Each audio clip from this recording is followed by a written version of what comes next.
What happened tonight then, Nick? It's possibly one of the worst performances I've seen Manchester City for a long time, really, especially under Pep Guardiola. They weren't at it, but you've got to give great credit, really. You have to Nathan Jones and his men. They were, if they play like that in the league, which I'd imagine they won't do that, because that's why they're in a situation where they are. But if they manage to put performances together like that, they will get out of the situation where they are. They were brilliant tonight. Manchester City very sloppy. That energy wasn't there, creativity, all key players not involved in the game at all. It's very difficult to single one person out, but never saw that coming at all. And it worries me a little bit with the Manchester derby coming. You can't just turn it on. You know, we tried to change it. All the big players were there. Changed it second half. Not an effort on goal. Don't think you'd say that since Guardiola's been here, that there's been a game of football without an effort on goal. So it is a shock. We've had an effort on goal, plenty of them, but none on target. Yeah, well, it's never been heard of with Manchester City. They create for fun, that's what they do. But it never looked right. They just never got a grip of it, and it was all about Southampton. If anything, you thought they may be going to get another goal, but you know, the manager has took a lot of criticism, and I understand it in the league, but I do like it when they get a bit of a lift and all of a sudden he goes off and he's got something to work with.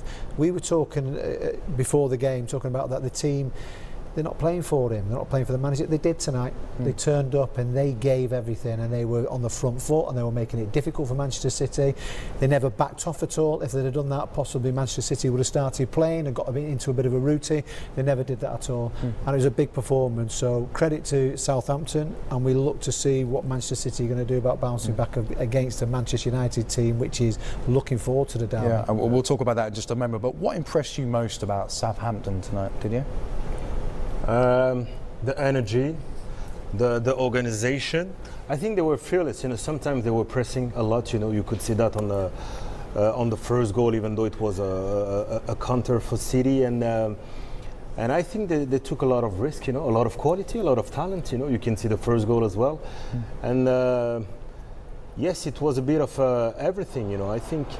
You know, City, they had a lot of doubts. You know, I don't think they expected that as well. You know, from Southampton. You know, that hunger, that dynamism as well. You know, look at that, the run, the recovery, everything was perfect. You know, it's not easy when it comes lateral like that ball just to hit it in the first post. But I think everything was good. You know, they didn't. You know, back up, you know, a lot, you know, the right back, okay, you know, I'm going to take the risk. Anticipation is wonderful. And then, you know, you know you're not far from the goal, and look the run, you know, beautiful. And I think as well, you know, the Nathan Jones was really good in the second half of it. You know, his changes, so it was a perfect game from Southampton, collectively, individually, the coach as well. Because they play five at the back, you know, so he knew that Man City would put all their force into the game, you know, so Pero came, three at the back, you know, Walker, Peters and Pero, so they were really good today. What a goal. Yeah, when you are playing a cup game against a side who are poor in form, do you take your foot off the gas, so to speak? Do you think you're already there before the match has started? Well, I've never seen a Pep Guardiola squad do that. In every game they approach it in the right manner, and they do give respect for the opposition, but the quality of Manchester City is too much. In this game here now, was it that they played 3 days ago? Is that one to come out? But they just didn't look at it. They didn't. When you see Liverpool or Manchester City, and when they don't have that pace and that possession, it stands out. And today you couldn't just pick one player. It was the whole team. They were all over. Even the substitutes. All over the place. De Bruyne? Yeah, I mean, when he came on at the start, he did a couple of passes, but after that, he was sloppy. It was sloppy. We've never seen it like that. When you play against Manchester City, their strong point is keeping the ball, and eventually they drain you because of the possession what they've got. But they were giving it away. We saw for the first goal there straight away is Ward-Prowse gave it away, and then Gomez gave it away cheaply.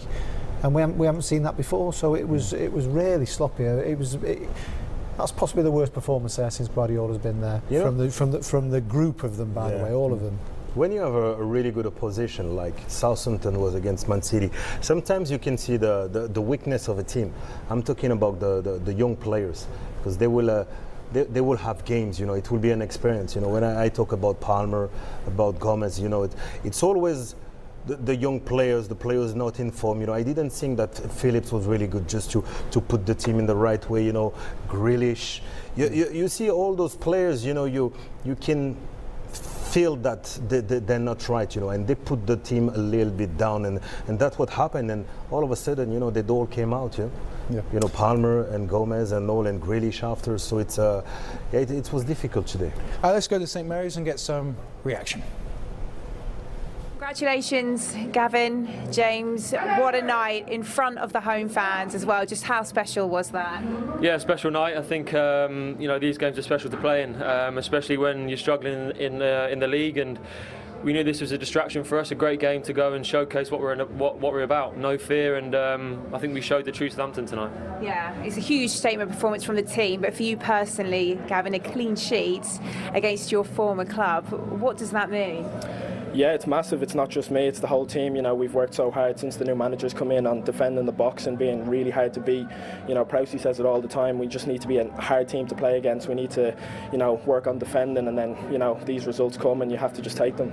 You've touched on it a little bit already, James, but what was it about tonight that clicked so much, where perhaps you've been lacking before? Where have you found a performance like that with the struggles you've been facing? Yeah, I think it's always tough when we're in the position we are and the manager's come in. He's come in and been excellent. He's given us a fresh idea and a new energy, and I think it felt like the old Southampton tonight. We're on the front foot, and he wanted us to be bold and aggressive, and I think that's when we play our best football. This is it. It wasn't just the front foot, though. You were able to restrict them so much at the back. From your perspective, Gavin, why was that? I think that's because what we've been working on the last few weeks. You know, the players in front of me have been absolutely amazing. You know, they've really worked hard on defending the box and, you know, being a really difficult team to beat, and I think we showed that tonight. In the second half, you were able to maintain that discipline. What was the message at half-time from the manager? Was it try to continue that balance in between aggression, but yeah, also keeping that discipline? Yeah, I think we've been guilty of it in the past, of having a result at half-time and then dropping off and soaking up pressure, and eventually we buckled. But I think tonight we showed a different part of our game, and we knew they'd come out a different team in the second half with a few changes, but we stood up to it tonight and thoroughly deserved the win. The question is now, how do you replicate this week in, week out, not just in the Cup, but in the league as well? Yeah, that's a challenge now. I think to put in a performance like that tonight means nothing if we go to the weekend and not get anything from Everton. And you know, it's a fantastic game for us to go in full of confidence now. Does it feel like a very well-timed game that you go to Everton now with that little bit extra something? Yeah, definitely coming off of the back of the last two results. I think we can take a lot of positivity and bring this momentum into the game on Saturday. All right, well, you've got a few days until then, so in the meantime, enjoy it. Well done. Thank you very much. Thank you, cheers. Thank you. Yeah, congratulations to Southampton Carabao Cup. Is this, again, a turning point for Southampton? You'd like to think so. I mean, you look at all the stadium and all the fans. They were against the manager, and they've gone off there tonight, and they've turned it. They've changed it. We asked the question at the start about cup football. You know, what does it actually do? Well, hopefully this does kick them on, but they'll have to go again like that. They'll have to play the same as that against an Everton side, and there's big highs from tonight. And all of a sudden you get back to business of the league, and, you know, and Everton would have watched that. They'll expect that in the next performance. So the next one is difficult for them, but they will get a lot of confidence out of that. They've obviously worked on something. It's great that they're talking about the manager, that he's brought new ideas in. Beforehand, you were talking the negative side. This manager's not good enough. He's lucky to get the opportunity, but the players, as I said before, they turned up for him. But the next game is vitally important. Great that they're having a cup run, but it's about survival in the Premier League. But that's got to do them a lot of good. There was big performances there, by the way. I mean, I spent half my life in the bottom of the league, and it is hard because you try everything on the training ground, and to go out against Manchester City and be as courageous as what you were, being on the front foot, winning tackles, stopping them from playing, got to take a lot out of that. It was a big performance. I think there's two ways, you know, when you have a young team who's doing a game like that against City. Of course you can replicate it, but sometimes when you don't have the experience, there's a lacking of consistency. You see teams when they've got great performance against big teams having not a good performance sometimes, you know. I know this is strange what I say, but you can have that kind of team, you know, who the game after they're still on their clouds, you know, they don't come down and don't put the efforts. The only good thing is they know that they have to do. They know they can do it. which we haven't seen that much, this season. But I hope, they're gonna have that team spirits and not stay, in that cloud, and not putting the effort. You can have that, with the young team sometimes. Yeah. Forget the league. Nathan Jones has a 100% record in the Cup Series with Carrie Brown. Nathan, talk me through what it's like to get a 2-goal lead and then conserve it against Pep Guardiola, Haaland and all his men. I don't think we just conserved it. I think, to be fair, second half we went out and we were aggressive again, and we had a lot of situations where, all right, we could have extended it, but I thought we were excellent. We were aggressive from the front. We defended superbly well. We looked organised, defended our box well, and not many people could keep clean sheet against Man City, and we did, and that's something to be really proud of. But I thought the performance from start to finish was absolutely outstanding. We managed the game late on really well, and just really proud of the group because they've taken some stick. I've had to take some, but we showed tonight that we can be a real good aggressive side.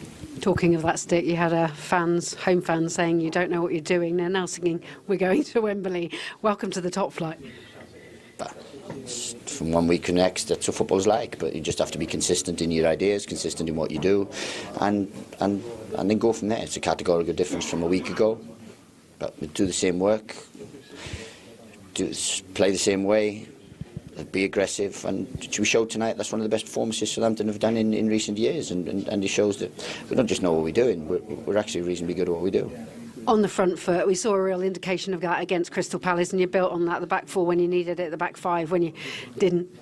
Yeah, we did. We were tactically really good today. We knew that they had solutions to change, and we changed and did certain things to combat that. And I thought we were excellent to a man. But we've been good in the last 4 or 5 games. We haven't conceded anything. Yeah, we've conceded silly goals against Fulham or mistakes against Fulham, mistakes against Forest. But in terms of the performance level, it's been there. The performance level has been there. And today we just got, with the last 2 games, we've really got the points to justify that. And that was the frustrating thing, those silly errors, because they were really good performances. But let's look at the front as well. After a really good shutout, that Ginebro goal is going to be well up there for goals at the end of the season. Oh, absolutely. And a great move, real fluent and fluid move to get to that point, and the finish is wonderful. I thought the first goal was wonderfully executed as well. And look, we just showed what a side we can be. I mean, Man City are one of the best teams in the world, so, let's not take anything away from them. But tonight we showed that we can compete at Premier League level if our levels are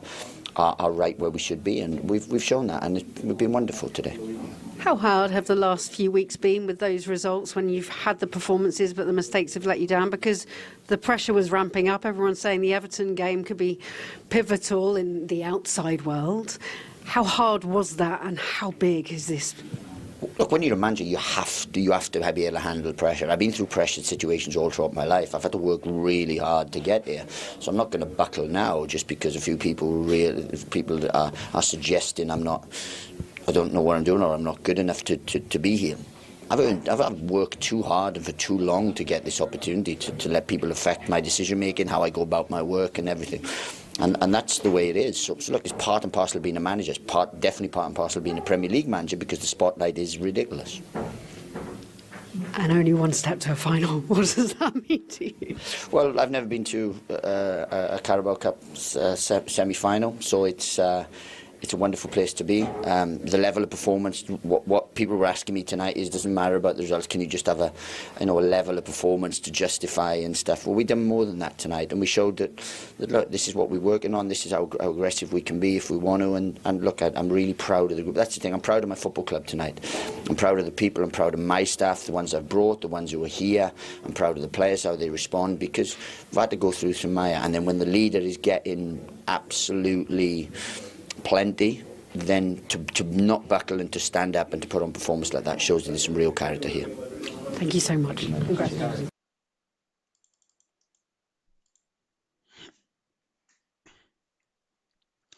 تأهل نيوكاسل ومانشستر يونايتد إلى نصف نهائي كأس الرابطة. تأهل مانشستر يونايتد ونيوكاسل يونايتد إلى نصف نهائي كأس رابطة الأندية الإنجليزية يوم الثلاثاء بفوز الأول على تشارلتون من الدرجة الثالثة 3-0، والثاني على ليستر سيتي بثنائية نظيفة في ربع النهائي. وافتتح الشياطين الحمر التسجيل في المباراة عن طريق البرازيلي أنطوني في الدقيقة 21، فيما أضاف ماركوس راشفورد الثاني والثالث في الدقيقتين 90 و94. في المقابل، أراد نيوكاسل صاحب المركز الثالث في الدوري الإنجليزي الممتاز والذي ودع كأس إنجلترا يوم السبت الماضي أمام ناد من الدرجة الثالثة هو شيفيلد وينزداي 2-1 الثأر لمشجعيه. وعلى ملعب سانت جيمس بارك، سيطر الماغبيز على ليستر منذ بداية المباراة، وكانت له فرصة عدة في أول 25 دقيقة، لكن رغم ذلك انتظر نيوكاسل حتى الدقيقة 60 في الشوط الثاني ليفتتح التسجيل عن طريق دان بيرين قبل أن يضيف الثاني بهدف البرازيلي جولينتون في الدقيقة 72. ويلعب يوم الأربعاء ضمن ربع النهائي أيضا وولفهامبتون مع نوتنغهام فورست، فيما يستقبل ساوثهامبتون نادي مانشستر سيتي.